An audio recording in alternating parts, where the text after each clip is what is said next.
मु भक्ति भक्त को भगवान द्वारस्थ करुथिबा भक्ति मु पूजा भक्त मनरे भक्तिर भाव उद्रेक करुथिबा पूजा। सिंधु को रोकिबा पई देवता श्री महागणेशଙ୍କ आराधना त्याग करती किंतु वरप्राप्त सिंधु पाखरे पराजित हुअन्ति। से दुष्ट अदिति पाई मु पति ऋषि कश्यप ही नुहंती संसारर समस्त शक्ति मो विरुद्ध रे जाइछंती। देवांतक और नरांतकंकर बध ए कथार प्रमाण किंतु मु कौनसी भी मूल्य रे निजर सौतुणी दुष्ट अदिति को क्षमा करि पारिबि नहीं। प्रतिशोधर ज्वाला रे दग्धीभूत मो क्रोध से दुष्ट अदिति को भस्म करिदेब। ओम नमः शिवाय। शुक्राचार्य तमे एबे से पुराणा कथार पुनरावृत्ति किछि लाभ हेबनी दैत्यमाता। जहा हे जाइछि ताकु भूली जांतु। एबे भविष्यत को देखंतु। भविष्यत दैत्य शत्रु रूप रे तुम भली गुरु थिले दैत्य जातिर भविष्यत केबे भी उज्जवल होई पारिबो नहीं। जे पर्यंत तमे कैलाशपति शिवंक सह बुझामणा करी वीर एवं वर प्राप्त दैत्यंक अंत पाई सूत्रधार हेउथिबो से पर्यंत दैत्य जातिर भविष्यत अंधकार रे बुडी रहिथिबो। दैत्यमाता भगवान शिव आम दैत्यंक आराध्य। तांकरी कृपारु दैत्य जातिर विजयर ध्वजा संसार रे उड़ी चलीछि। दैत्यंक आराध्य शिवंक वरदान प्राप्त देवांतक और नरांतकंकर मृत्यु को विजय ध्वजर प्रमाण। हाँ सत्य तो एया जे जदि शिवंक स्थान रे से दुई अभागा देवांतक और नरांतक परम पिता ब्रह्मांकर आराधना करि थांते तेबे तांकु अमरत्व वरदान अवश्य प्राप्त होई थांता। वरदान तो सेमानकु भी प्राप्त होइतला दैत्यमाता भगवान शिवंकठु किंतु आपणक प्ररोचन पढ़ी से दुहे एभली भयानक भूल करि बसिले जार मूल्य सेमानकु निज प्राण देई सुझिबाकु पड़िला।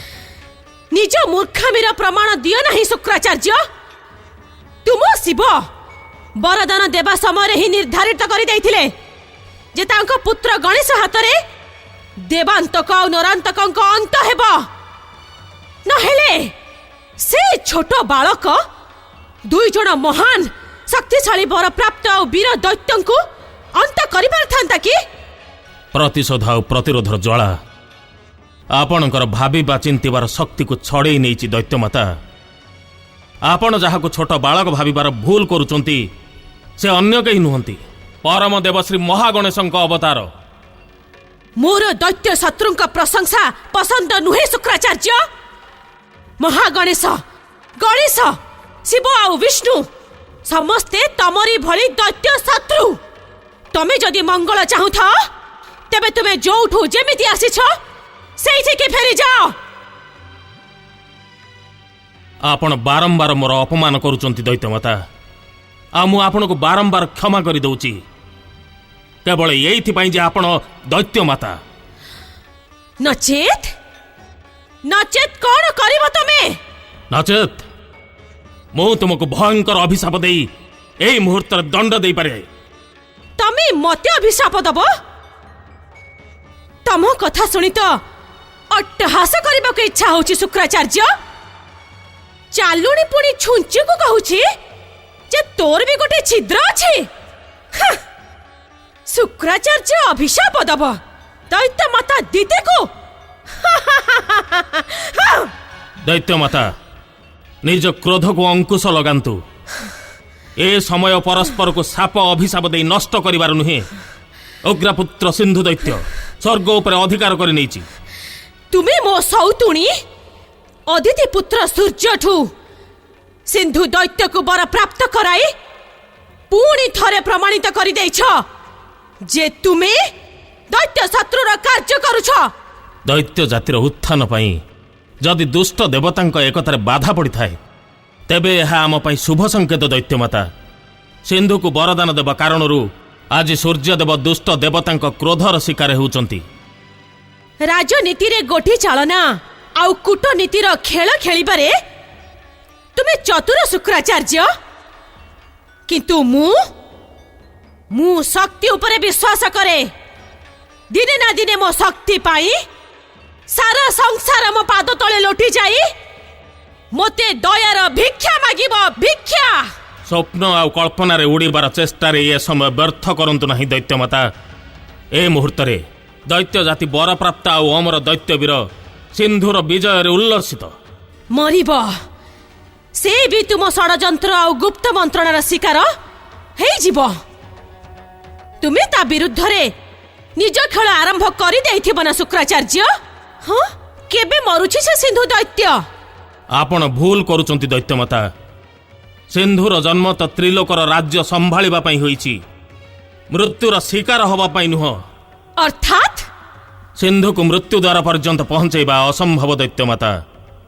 भगवान सूर्यंग ठारू वरदान रे पाइथिबा अमृत कुंभरू अमृत पान करी से अमर हो जाइछि। एबे कौनसी दानव मानव बा देवता ताको बध करि परिबे नाही, ताको स्वर्ग सिंहासन रु हटै परिबे नाही। दैत्य माता दितिर पुत्र और पौत्रंक ठारू स्वर्ग अधिकार छिन्न करी तुमे उग्र पुत्र सिंधु को सबुदिन पाई स्वर्ग सिंहासन रे बसाई देइछ। जदि मो पाखरे ब्रह्मदेवंकर वरदान शक्ति थांता तेबे मु तुमको एई मुहूर्त रे निज क्रोध रे भस्म करि देई थांती। दैत्य माता आपण गठु घोर अपमानर भयानक प्रहार सहिबा परे भी ए दैत्य गुरु शुक्राचार्य सर्वदा दैत्य जातिर मंगल ही चाहिबो। सिंधु स्वर्ग सम्राट हो जिबा परे आपण पाखरे एबे दुईटी मार्ग रहिछि। हुए तो आपण तारक पुत्रंक त्रिपुरा रे रहिबाकू चली जांतु, नचेत निज महानपति कश्यपंक पाखकू अदिति आश्रम को रहिबाकू चली जांतु। शुक्राचार्य शुक्राचार्य दैत्य माता निज क्रोध को त्याग करी जदि आपण मो परामर्श को स्वीकार करती तेबे आपणकर मंगल हेबो। ओम नमः शिवाय। निजर जो शिव भक्ति नारे तुमे दैत्य जाति विरुद्ध रे षडयंत्र करूछ शुक्राचार्य। तार मूल्य तुमको दिने ना दिने दबाको ही पड़िबो। से दिन तुमर रक्षा शिव भी करि परिबे नहीं। गजानन गणपति कोठी तुमे? गजानन गजानन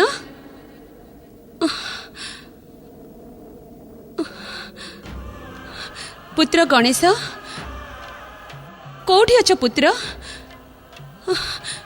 पुत्र गणेश गजानन कोठी अछ? गजानन पुत्र गणेश कोठी अछ तुमे?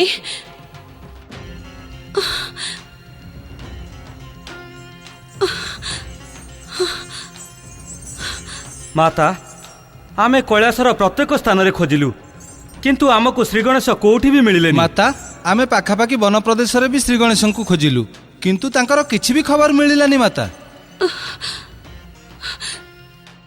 स्वामी आखि खोलंतु स्वामी, निज ध्यान को विराम दियंतु। के जानी गजानन कुआडे चली गले? आखि खोलंतु स्वामी, आखि खोलंतु स्वामी, आखि खोलंतु। निज ध्यान को विराम दियंतु। गजानन कुआडे चली गले स्वामी? माता आपण को लुह आमे देखि पारुनु। आपण तो शक्ति स्वरूपा। निज दिव्य दृष्टि रे आपण देखंतु जे श्री गणेश कोठी आउ से की लीला करूछंती।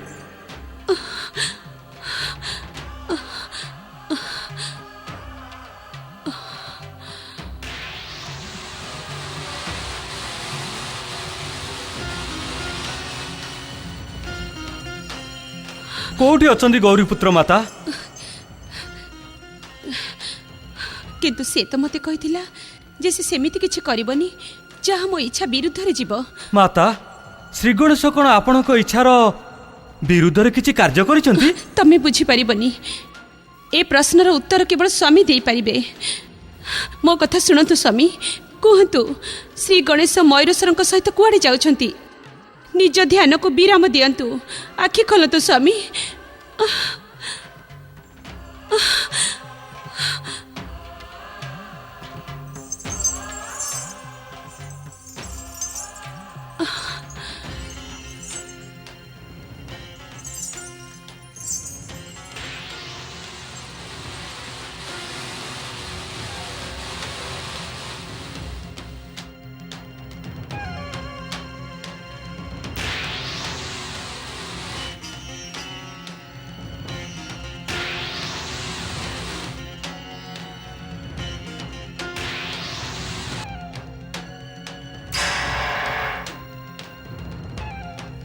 कुआड़े अदृश्य हो गला गौरीपुत्र मोर बहुत बड़ भूल हो गला मयूरेश्वर भूल कौन मु माता पार्वती को न कही कैलासर चली आसिली से आम दुई को निज दिव्य दृष्टि रे देखि सारिलेनी एबे से मते अवश्य दंडित करिवे। नंदी महाराज माता को पचारंतु तो जे श्री गणेश कोठी तुमे मते माता क्रोध रे दंडित करिवार योजना कर नाही भृंगी। आपण कथा कथारे क्रोधित होउचंती काहेकि नंदी महाराज? क्रोधित होबार कारण तुमे जानिछ तुमर मूर्खामी पाई मोते बारंबार माता क्रोध सहिबाकू पड़ुछि।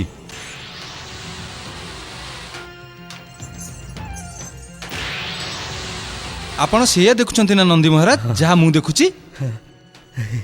मु भी तो देखि पारुछि माता प्रसन्न होई गले। एमिति लागुची गौरीपुत्र कैलाश को फेरी आउचंती आपण माता को पचारंतु।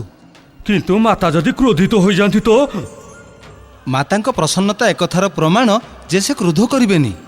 माता आपण कोन निज दिव्य दृष्टि रे देखिनेले जे श्री गणेश कोउठी से कोन कैलाश फेरी आछंती?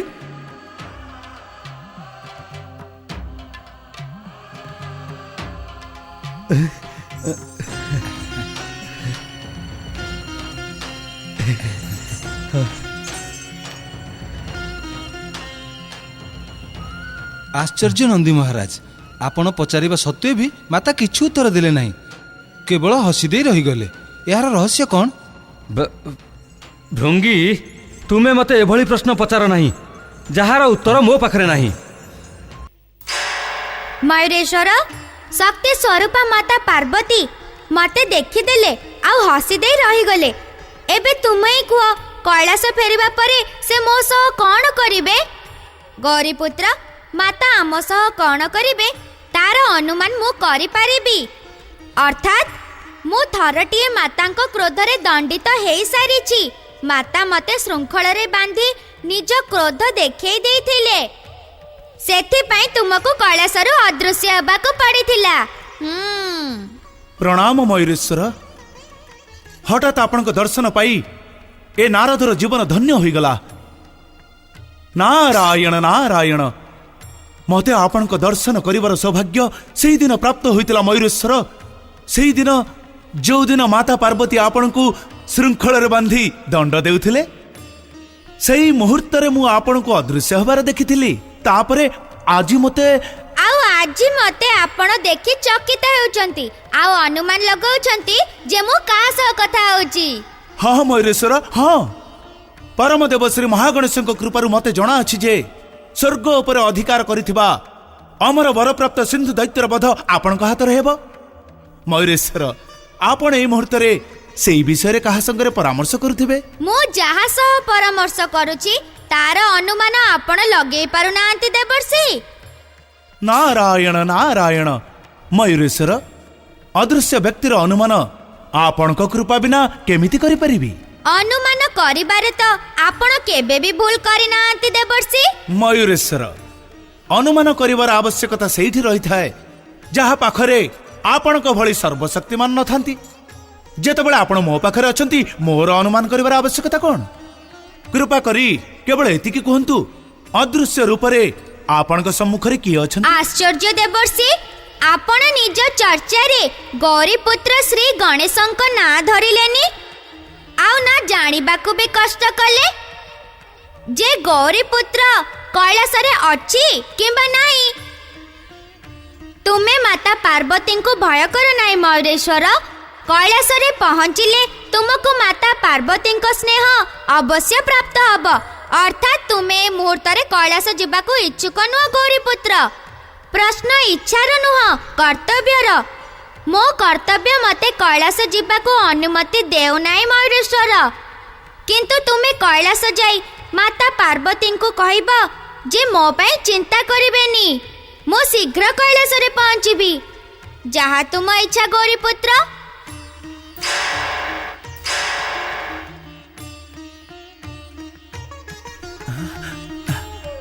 नारायण नारायण